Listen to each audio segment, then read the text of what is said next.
반갑습니다. 페페 아빠입니다. 월요일 시작입니다. 월요일 시작이면서 오늘은 좀 이제 짧고 굵은 이제 브리핑을 좀 이제 한 가지 좀 좋은 소식들을 말씀을 드리면은 뭐냐면, 이거 어쨌든 제 개인적인 생각일 수도 있으니까요.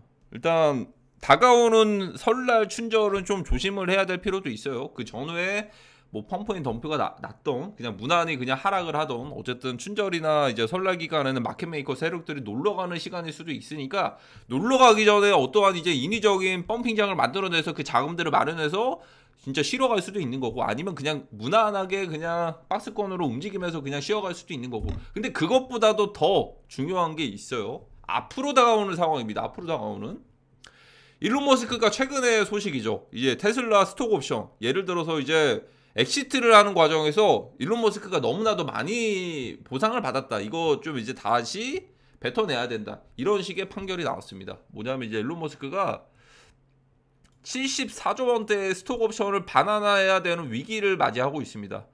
어떻게 보면 코인 시장의 대불장에 먼저 앞장서는 역할을 했던 일론 머스크가 작년부터 계속해서 올해까지는 굉장히 반대되는, 거의 공격을 당하는 이런 입장들을 취하고 있거든요. 이것 때문에 제가 뭐 도지코인 관련된 얘기들을 좀 많이 말씀드렸습니다. 도지코인 관련된.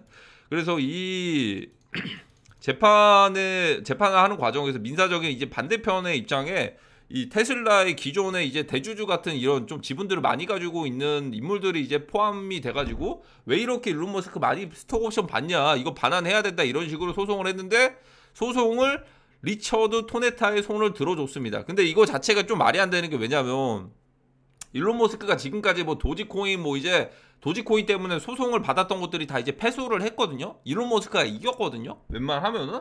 근데 이거는 결정적으로 일론 머스크의 손을 들어주지를 않았어요. 그거다 보니까 어떻게 보면 좀 충격적인 결과가 될 수가 있는 거죠. 물론 항소까지도 진행이 될 수도 있겠는데, 이것들을 이제 입증해야 되고, 만약에 최악의 경우에는 스톡 옵션을 받았던 것들을 미리 좀 뱉어내야 되기 때문에, 이것들 때문에 이제 미리 선반영돼서 테슬라들 이제 세력들이 그것들을 알고 있으니까, 테슬라나 이런 것들이 이제 선반영이 돼서 가격들이 떨어진 게 아닌가. 역시나 세력들은 빠릅니다. 저희는 어쨌든 세력들을 따라가야 되겠죠. 세력들이 그런 정보들을 알고 있으니까 이 선반영돼서 테슬라 가격들도 떨어진 게 아닌가라고 저는 생각이 듭니다. 어떻게 보면 선반영돼서 가장 빠르게 올랐지만 가장 빠르게 떨어지는 테슬라죠. 그래서 이 만약에 최악의 경우에는 스톡 옵션 받았던 것들을 도로 뱉어내야 된다. 예를 들어 이거는 리플의 결과도 비슷합니다. 리플 코인이 기관들에게 팔았던 물량들을요, 대다수를 이제 다 도로 뱉어내야 됩니다. 어떤 걸로? SEC한테 벌금으로 뱉어내야 되는 상황인데, 그것들을 리플 코인사에서 마련을 하려면 둘 중 하나겠는데, 보통 이제 첫 번째는 뭐 불장 분위기에 리플을 한 번 더 올려가지고 더 비싸게 팔아먹어서 그것들을 멘징을 한다던가, 아니면 그냥 있는 그대로 그냥 던져가지고 벌금들을 마련을 할 수가 있는 거죠. 그것과 마찬가지로 일론 머스크는 74조 원인데 이것들을 보유하고 있는 자산들로 매각해가지고 멘징하기가, 이걸 전부 다 뱉어내는 그런 건 아닐 거예요. 일부분의 그 부분 승소 이런 판결들이 나겠죠. 그러면 스톡 옵션을 반환해야 되는 위기인데, 이 돈들을 어디서 마련을 할까? 그래서 그것 때문에 트위터에 여러 가지 수익 수단들이 만들어지고 있거든요. 트위터에 뭐 구독하기 시스템이나 뭐 이제 여러 가지 후원 시스템도 준비를 하고 있고. 근데 그런 것들이 1년 만에 이런 것들을 메꿀 만한 상황이 안 됩니다. 이런 것들을 이제 메꿀 만한 상황이 안 되고, 그러면 정답이 정해져 있을 수도 있을 거라고 저는 생각을 하거든요. 일론 머스크의 스톡 옵션 멘징과, 그리고 그 뒤에는 차이나 머니. 일론 머스크가 이제 중국과 굉장히 친밀한 이런 관계들을 보여주고 있죠. 그래서 일론 머스크가 8월 달에 비트코인을 매도했던 스페이스 X가, 물론 이제 비트코인이 그 일론 머스크가 거의 CEO로 있는 회사들이 보유하고 있었던 비트코인을 모두 다 전량 매각을 한 건 아닙니다. 스페이스 X만 그런 겁니다.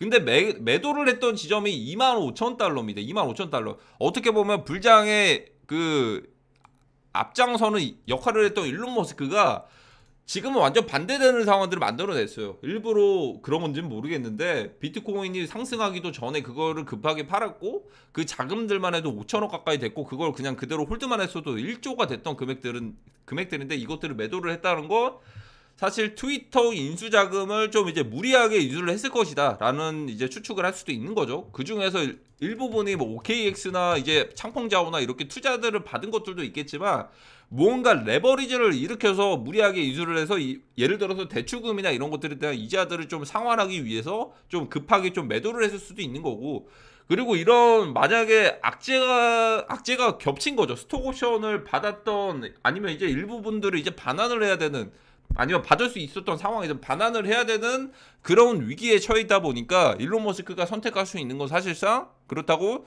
주식시장의 펌핑이나 이런 것들보다도 어쨌든 그 배후에 도지코인이 있었다라는 그런 추측들이 많이들 돌아왔었죠. 실제로 저는 그렇다라고 생각을 하지만 저희가 그것들을 밝혀낼 수 있는 방법은 없습니다. 일론 머스크의 그냥 여자친구다 그런 상황들이 아니라면, 그 내부진들이 아니라면, 그러면 그 정답이 정해져 있는 게 저는 민코인 시장이라고 생각을 합니다. 이만한 자금들을 이제 맨징을 할 만한 곳들, 74조까지는 아니겠지만 몇십 조를 맨징을 할 만한 곳들이 사실 정해져 있는 게 몇 가지가 없어요. 몇 가지가 없는데 그 중에 하나가 아마도 민코인 대불장과 크립토 자금들, 중국의 차이나 머니들이 들어오는, 유입되는 시기라고 저는 생각을 합니다. 일론 머스크 맨징만 아니고 그 뒤에 엄청난 자금들이 들어오겠죠. 그 전의 과정이 아마 비트코인의 랠리장이 되기 전으로 해서 비트코인의 지분 뺏기 역할, 이더리움의 지분 뺏기 역할 두 가지를 가져올 수도 있을 겁니다. 그리고 여기에서 추가적으로 민코인 대불장이 왔을 때 어떤 것들을, 세력들을 또 이제 학습을 시켜줄 수가 있냐면, 비트코인 대불장 때 누가 시켜가지고 들어오신 분들 계신가요? 21년에 들어오신 분들 아마 대다수 분들이 시장에서 불장이고 엄청 주변에서도 회사에서도 어쨌든 이거 가지고 졸업했다, 돈들 많이 벌었다, 수익 인증들 보고 내가 보는, 예를 들어서 유튜브가 됐던 뭐 다른 플랫폼이 됐던 커뮤니티가 됐던 이런 데서 수익 인증들 많이 올라오고 하니까 자발적으로 업비트라고 한 다음에 K뱅크 계좌 만들어가지고 이 회원가입해가지고 참여들 하셨을 겁니다. 세력들이 그러니까 코인 시장 제발 좀 들어가라 이렇게 얘기 안 해요.